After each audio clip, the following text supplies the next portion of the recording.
Salam damai sejahtera bagi kita semua, kembali dengan saya di channel ini. Terima kasih bagi teman-teman yang senantiasa mendukung dan mensupport perkembangan channel ini. Tuhan Yesus memberkati saudara dan saya. Nah, terkait dengan peristiwa Israel dan Palestina, ada salah satu tokoh yang terkemuka di Indonesia, di mana tokoh ini secara terang-terangan yang mendukung Hamas yang menyerang Israel beberapa waktu yang lalu. Bahkan tokoh ini yang memuji serangan Hamas. Beliau menilai serangan Hamas ke Israel sebagai tindakan yang luar biasa dalam memperjuangkan kemerdekaan Palestina. Nah, oleh karenanya saudara, mari kita simak videonya berikut. Itu suatu tindakan yang luar biasa, mengharumkan untuk kebebasan dan juga kemerdekaan.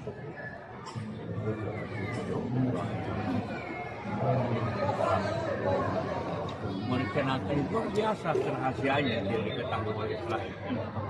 Jarang terjadi.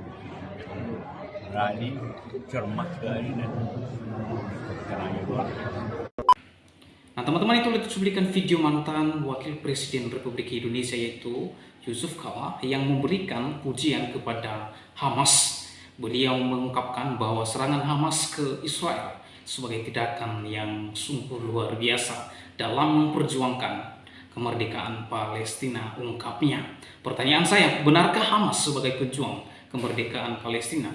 Oleh karenanya saya menghadirkan atau saya mengajak kita semua mendengarkan penjelasan seorang ustadz, yaitu Ustadz Buya Arazi Hasim, yang mengungkapkan dan membongkar fakta tentang Hamas berikut ini. Mohon maaf Bapak Ibu, jangan terlalu semangat masalah Palestina.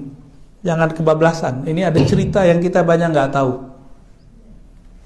Kejadiannya di Masjidil Aqsa, tapi kemudian yang berperang Hamas dengan Israel. Ini dua hal yang berbeda. Ya, Hamas, tahu nggak Hamas siapa? Nggak tahu kan? Kita taunya Palestina. Ini kabar agak pahit saya kasih tahu. Ya, karena kita kadang-kadang donasi, kita nggak tahu donasi ke siapa. Saya suka Bapak Ibu hobi donasi, tapi pastikan donasinya ke siapa. Karena saya pernah masuk ke Israel, itu kita masuk 7 kali diperiksa, nggak bisa bawa barang-barang. Maka pastikan kalau kita donasi ke lembaga yang diakui oleh pemerintah dan lewat jalur pemerintah, hanya itu satu-satunya jalur. Jadi tolong pengurus masjid jangan sampai harta-harta yang diberkahi Allah ini kemudian salah jalur. Dan itu sudah terjadi. Salah satu tokoh yang dihormati di Indonesia, ya, salah satu tokoh dakwah itu ngirim dana ke bukan Palestina, Israel Suriah. Yang nerima siapa? Kelompok teroris. Terkenal, Pak. Itu karena beliau mungkin tidak tahu, nggak ditangkap. Kalau beliau sadar dan tahu, itu bisa diperkarakan masalah terorisme. Saya yakin mungkin beliau tidak tahu kali, mau bantu-bantu aja. Tapi yang nerima kelompok teroris. Ya, kita berhusnuzon. Jadi di Suriah itu pertengkaran itu lebih dari 10 kelompok bersenjata. Nah, sampingnya Palestina. Ada satu kompleks, satu distrik jalan lah namanya Sheikh Jarrah. Itu nama kampung. Kampung Atu Jarrah gitu-gitulah ya namanya. Itu tanah konflik. Ya seharusnya ya orang Palestina nganggap itu milik Palestina, orang Israel nganggap sudah beli. Tapi suratnya nggak tahu. Nah, ini masih simpang siur. Maka diusirlah kawan-kawan kita, sahabat-sahabat kita dari kampung Sheikh Jarrah itu, dekat dari Masjidil Aqsa. Itu Masjidil Aqsa depannya yang jaga orang Israel, pintunya. Jadi Palestina itu nggak ada dalam peta mereka. Maka ada kelompok di Palestina yang kemudian membalas sikap Israel itu dengan cara yang sama, menghapus peta Israel dari kamus mereka. Kelompok ini disebut dengan Hamas. Hamas itu bukan di Yerusalem itu, tapi di daerah Gaza. Ya. Hamas itu dulu sempat berpolemik dengan presiden yang lama, Perdana Menteri presiden nyebutnya, Yasser Arafat, presiden ya. Ya. Ingat dulu Ibu, Yasser Arafat. Yasser Arafat ini ingin mencari titik temu yang menguntungkan bagi masyarakat Palestina. Dan menurut beliau, setelah lama berjibaku dalam hal ini, jalurnya cuma damai. Tapi kelompok Hamas menolak. Karena bagi Hamas, siapapun yang berdamai dengan Israel berarti dia antek Israel. Nah, ini logikanya sudah nggak nyambung. Jadi kita pro simpati dengan masyarakat Palestina, bukan berarti kita pro dengan sikap-sikap yang dilakukan oleh Hamas. Hamas kemudian sampai hari ini menganggap siapapun Muslim Palestina yang ingin damai dengan Israel itu antek Israel dan boleh dibunuh. Nah, itu masalahnya. Pahit nggak kalau udah tahu? Kalau udah mengerti begini, kita jadi bingung mau donasi. Udah pernah ke Palestina, Pak? Ya? Rencana. Udah nggak bisa, Pak. Udah nggak bisa. Nunggu perang akhir zaman dulu kali. Kita haji umroh juga belum tahu bisa lagi. Ya. Udah begini masanya, udah nggak tahu lagi. Dan emang sudah sunnatullah. Hanya sekali berhasil masa Salahuddin Al-Ayyubi, itu Al-Quds berhasil diselamatkan. Tapi setelah itu sudah takdir Allah bahwa Al-Quds hanya akan dibebaskan oleh Sayyidina Al-Imam Al-Mahdi. Hanya imam akhir zaman. Dan yang paling mengejutkan apa? Di Israel sendiri itu ada 3 kelompok yang berbeda. Yang orang Yahudinya, bukan Muslim. Ada kelompok namanya Al-Yahud Al-Usuli, Yahudi kolot gitu. Yahudi kolot itu jenggotnya 3 kali lipat Buya, Bobi, Baba, Samasi. Masya Allah, ngalah-ngalahin jenggot jemaah tabligh dan salafi. Ya, nggak ada apa-apanya jenggot mereka. Nah, itulah kira-kira gambaran kalau Nabi Harun waktu dipegang jenggotnya oleh Nabi Musa. Jadi jenggotnya mirip kayak Nabi Harun dulu, panjang jenggotnya. Ini kelompok nggak boleh pakai handphone, nggak boleh ada TV. Kolot, ya. Disebut bahasa Arabnya Al-Yahud Al-Usuli, Yahudi asli, Yahudi usul, ortodok. Mereka anti dengan perperangan yang dilakukan oleh kelompok yang ketiga yang mau kita sebut, dengan Hamas. Jadi mereka anti dua-dua itu. Kelompok kedua, kelompok nasionalis, Syabi, Al-Watani, ya. Masyarakat biasa, masyarakat sipil. Itu Yahudi itu dia bingung dengan pertengkaran itu. Mereka juga pengen damai, dan kita lihat mereka demo setiap hari, setiap minggu. Ya, dua kelompok pertama dan kedua. Tapi yang paling bahaya kelompok yang ketiga, Zionis. Inilah yang disebut bahasa Arabnya Sahyuniyah. Sahyuniyah. Inilah yang menguasai Yerusalem. Mereka lah yang bunuh-bunuh saudara kita di sana. Ini bahayanya yang Israel ini, Pak, yang bagian Sahyuniyah, Zionism. Zionis itu sudah pemahaman. Dia ambil agama sebagai alat pembenaran pemahamannya, bahwa tanah Al-Quds tanah mereka, dan itu harus diambil dengan cara apapun. Tapi dari berita-berita, Bapak Ibu bisa mendengarkan berita bahasa Arab kan? Ya, jadi kalau mau yang asli, dengarkan ada 5 channel berbahasa Arab minimal tuh, ada Al Jazeera, ada Arabia, macam-macam ya. Itu beritanya pun kejadiannya sama, tapi dibahasakan beda. Ada istilahnya perang Palestina Israel, umum kan? Ada perang orang Islam Israel, beda nggak? Ada perang Hamas Israel, itu beda-beda tuh beritanya. Ya. Jadi tolong pastikan ketika donasinya ke lembaga yang lewat jalur pemerintah, hanya itu. Kalau nggak bisa masuk. Yang kelompok Netanyahu yang mana tuh? Itu Zionis, Pak. Itu. Zionis. Zionis. Zionis. Ya. Yang ketiga, Pak. Karena dialah yang mau perang-perang itu. Tahun 2016 saya pernah berdakwah di salah satu negara Eropa. Saat itu di KBRI hadir Menteri Luar Negeri yang sekarang. Kan dia nih yang kedua ya. Bu Retno. Ternyata lagi ada konferensi pertemuan orang-orang di Eropa untuk menyelesaikan persoalan Palestina. Apa kabar baiknya? Banyak negara di Eropa pro dengan Palestina. Cuma negara-negara yang lain yang juga besar itu tidak pro dengan Palestina, pro-nya dengan Israel. Apa kata beliau?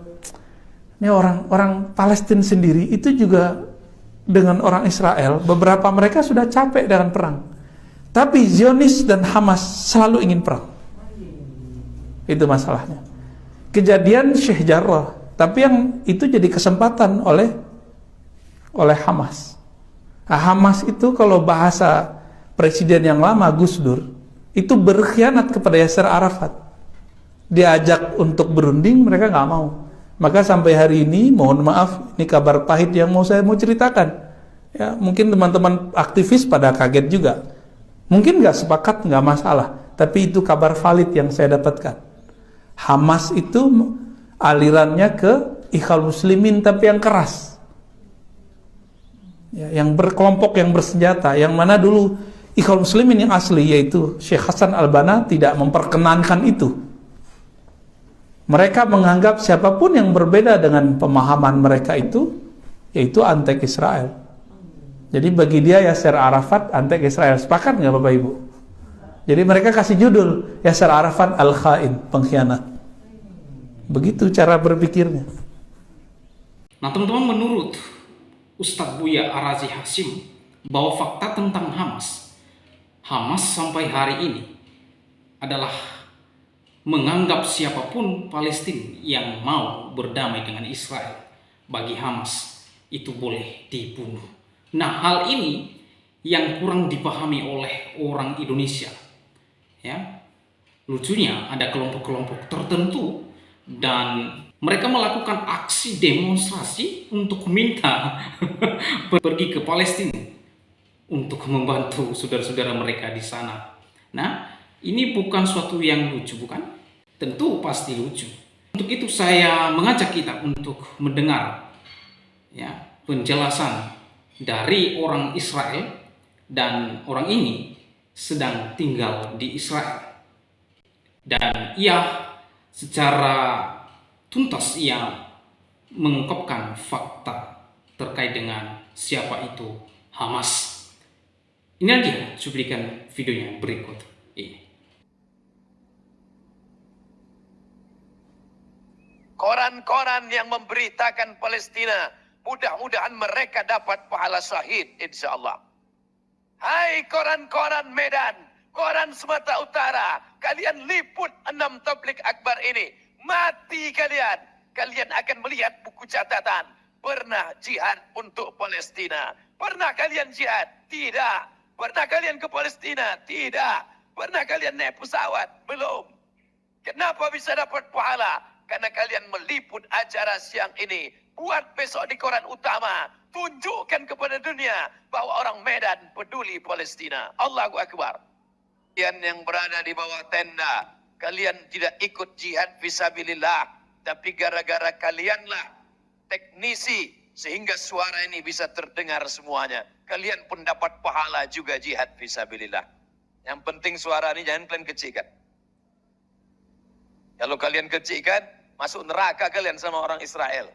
Oke, saya senang sekali Bapak tanya gini, memang betul diceritakan di media di Indonesia, Israel memang bom penduduknya di situ itu mungkin 10% benar dan 80% atau 90% tidak benar. Kenapa? Apakah Israel bom di Gaza? Yes, Israel bom di Gaza.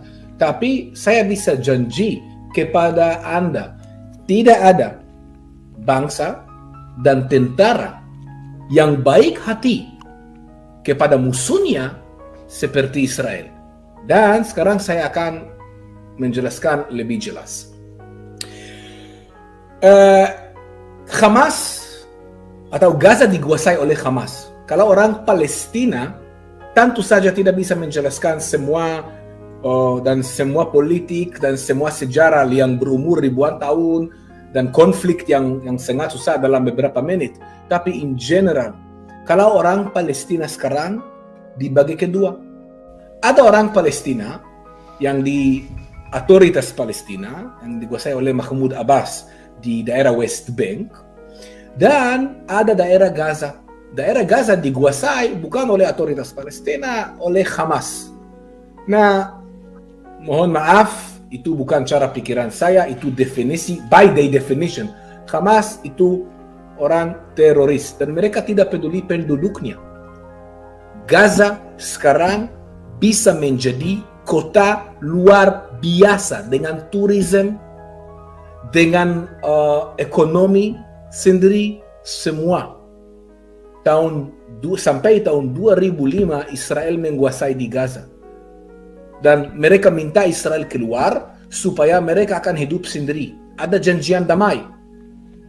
Janjiannya bilang, oke, Israel akan keluar dari Gaza, kasih mereka proyek yang tinggal di sana, dan tarik pemukiman Yahudi dari situ keluar. Artinya pemerintah Israel tarik pemukiman Yahudi dari Gaza supaya mereka akan dapat daerah sendiri.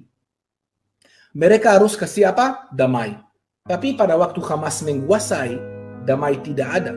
Semua uang mereka dapat, mereka investasi dalam teror. Mereka investasi dalam teror, beli rudal, beli semua. Kita harus pisah di antara penduduk Gaza dan pemimpin mereka. Israel, pemerintah Israel dan penduduk Israel tidak ada masalah dengan penduduk di Gaza. Sebaliknya, kami kasihan sama orang Gaza. Kami kasihan banget sama orang Gaza karena betul-betul hidup mereka susah. Mereka betul disiksa oleh Hamas. Nah, Hamas, kalau boleh masuk ke site mereka, Hamas tujuan, semua ideologi Hamas. Langkah yang pertama dan ideologi Hamas dari awal itu adalah musnahkan Israel. Mereka tidak mau diskusi dengan Israel, mereka tidak mau kerja sama Israel, mereka punya salah satu dari ideologi yang pertama, mereka musnahkan Israel.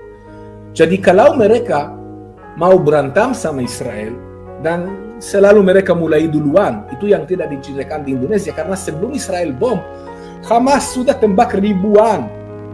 Tahun 2014 yang saya cerita tadi itu contoh paling bagus.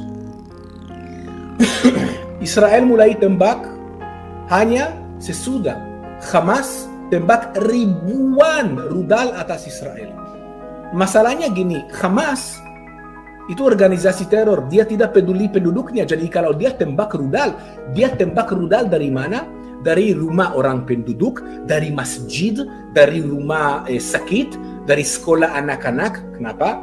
Karena kalau Israel mau balas, Israel harus balas di situ orang penduduk. Nah, itu bikin masalah buat Israel. Gimana kalau Israel akan balas, pasti orang penduduk akan dibunuh. Itu memang bikin dilema susah di Israel. Jadi Israel awalnya tidak tahu bagaimana bisa balas. Akhirnya mereka putuskan begini, Israel akan balas, tapi sebelum Israel balas, mereka kasih 3 kali peringatan kepada mereka di mana dan kapan mereka akan bom. Jadi contohnya, Hamas sekarang siapkan di atas rudal, atas rumah penduduk, dan tembak rudal atas Israel. Ada korban di sini.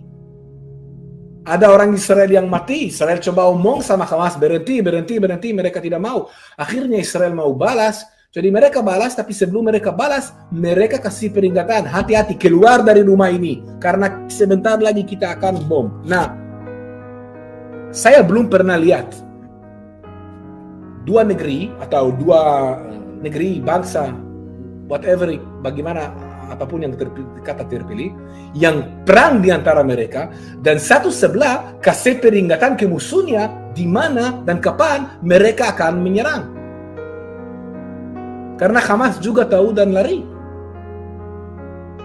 Itu betul-betul sesuatu yang aneh. Bagaimana Israel bisa kasih mereka peringatan? Karena mereka pasti lari. Israel tahu mereka lari, dan ini persis alasannya, supaya bisa kasihan atas orang penduduknya. Nah, kalau dari sebelah Hamas, makin korban ada di Gaza, makin propaganda anti-Israel. Karena kalau Hamas cara perang biasa, konvensional, tidak mungkin bisa musnahkan Israel saat ini. Cara yang mana mereka bisa menang Israel dan hancurkan Israel? Cara media. Cara media untuk menghancurkan nama Israel. By the way, selama perang di Israel, Gaza dapat air dari mana?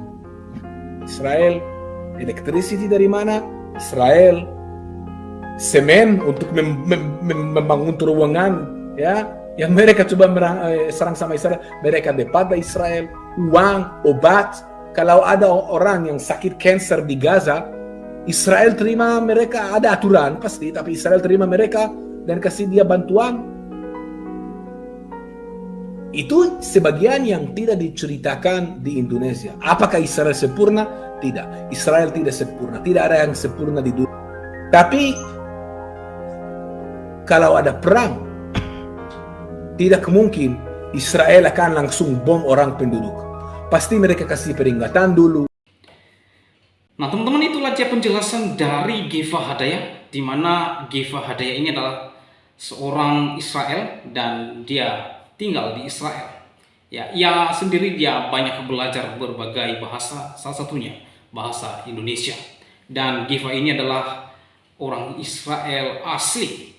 Dan ia mengungkapkan bahwa fakta Hamas adalah salah satu kelompok yang sangat radikal, kelompok yang sangat brutal, bahkan disebut sebagai kelompok-kelompok yang tidak manusiawi, ya, di mana Hamas ini tidak mau berdamai dengan Israel. Yang ironisnya, Hamas ini sangat licik, picik, ya. Ketika mereka menyerang Israel, mereka meluncurkan rudal dari rumah penduduk, sekolah, masjid, dan rumah sakit. Dan inilah strategi Hamas ketika menyerang Israel. Nah, ketika Israel balas, ya, dan tentu mereka balas di mana Hamas meluncurkan rudal mereka kepada Israel. Dan disinilah Hamas ini mulai menceritakan berita propaganda di mana seolah-olah Israel lah yang menyerang duluan penduduk tanpa belas kasihan. Padahal ulah Hamas, ya, ketika Hamas ini menyerang Israel, mereka meluncurkan rudal atau mereka menyerang Israel dari rumah-rumah penduduk, sekolah, rumah sakit, dan bahkan rumah-rumah ibadah seperti masjid. Nah, berita ini sebagian orang Indonesia, ya, belum tahu, belum mengenal, ya, seperti seorang tokoh di mana ia mendukung dan memberi pujian kepada Hamas. Bahkan ia mengungkapkan bahwa ini adalah sebuah tindakan yang sungguh luar biasa, ajaib, di mana Hamas adalah sebuah kelompok yang memperjuangkan kemerdekaan Palestina. Saudara, ini tidak ada kaitannya dengan kemerdekaan Palestina, ya, tidak ada kaitannya. Bahkan baru-baru ini Presiden Palestina sendiri yang mengutuk keras serangan Hamas, yang dimana Hamas menyerang Israel, ya. Seorang presiden sendiri, ya, seorang presiden Palestina sendiri yang mengutuk keras bahwa tindakan yang dilakukan oleh Hamas tidak mewakili warga Palestina, ya. Seorang presiden saja yang mengutuk keras bahwa serangan yang dilakukan oleh Hamas tidak mewakili Palestina. Jadi sangat disayangkan kalau seorang tokoh di Indonesia ini memuji dan menilai tindakan Hamas sebuah atau suatu tindakan yang luar biasa untuk memperjuangkan Palestina. Itu pernyataan yang kurang tepat, dan ini pernyataan yang betul-betul dan benar-benar tidak akan nyambung terkait dengan masalah Israel dan Palestina. Ya, sangat disayangkan seorang tokoh, ya, dan bahkan seorang mantan wakil presiden sendiri mendukung tindakan Hamas, sementara presiden Palestina sendiri mengutuk keras tindakan dan apa yang dilakukan Hamas. Jadi teman-teman silahkan menyimpulkan sendiri bagaimana pendapat saudara-saudara terkait dengan pernyataan seorang tokoh yang ada di Indonesia ini yang mendukung tindakan Hamas, di mana Hamas sebuah kelompok yang sangat radikal dan bahkan disebut dengan teroris. Ya, seorang ustadz sendiri menceritakan bahwa Hamas ini adalah sebuah kelompok yang sangat fanatik, radikal dan jahat.